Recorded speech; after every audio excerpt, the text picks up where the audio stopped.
SEO is changing all the time. Organic changes all the time. It's better to look at it for what the purpose is. Like Zach was saying at the very beginning, it's better to understand the purpose of what you're doing than the thing itself. I'm not sure if that's the right way to say it, but think about it. Like, you want to get your brand out there organically as much as you can, because if you're getting organic traffic, it's kind of free. I mean, nothing's free. You have to put in the effort, but any leads that come, you're not paying for them. But in 10 years, Google might be gone and there might be the broccoli search engine or the AI turd bot that like just tells you where to get your carpet cleaner from, right? Whatever the thing is, if you can create value for that thing where they want to promote you and show you organically, that's what SEO is rooted in. That's the whole idea of organic traffic. And then there will always be the paid option where you can pay for placement on wherever people are hanging out, and then you don't have to do all the work for organic. But so if you understand what the thing is, then you can keep your eyes open and watch as things will just change. In 18 years, like, everything's changed multiple times. But, you know, if you kind of understand that, it's less annoying when things change. And also you can kind of understand the purpose and understand that, like, everything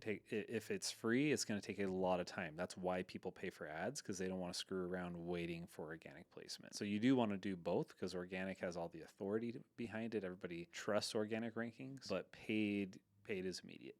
And you can make money off both, but if you at least understand what they are, then you're less, like, everybody gets so much in the weeds with SEO where they're like, what do I do this with my title, my meta titles and tags, and how do I format my website? And that's all great, but we might not even need websites in 2 more years.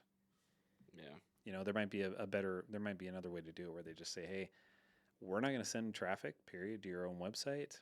So you just need to have a directory on ChatGPT. And if you fill out the business directory there, those are the only businesses we're going to show. And then you have to figure out how to, like, optimize your ChatGPT listing, which really bites, because people will be like, but I don't even own that. And it's like, yeah, but if you want business, CGPTO. Get your perspective correct, because it'll be extremely depressing if you do all this work and then all of a sudden it's just obsolete.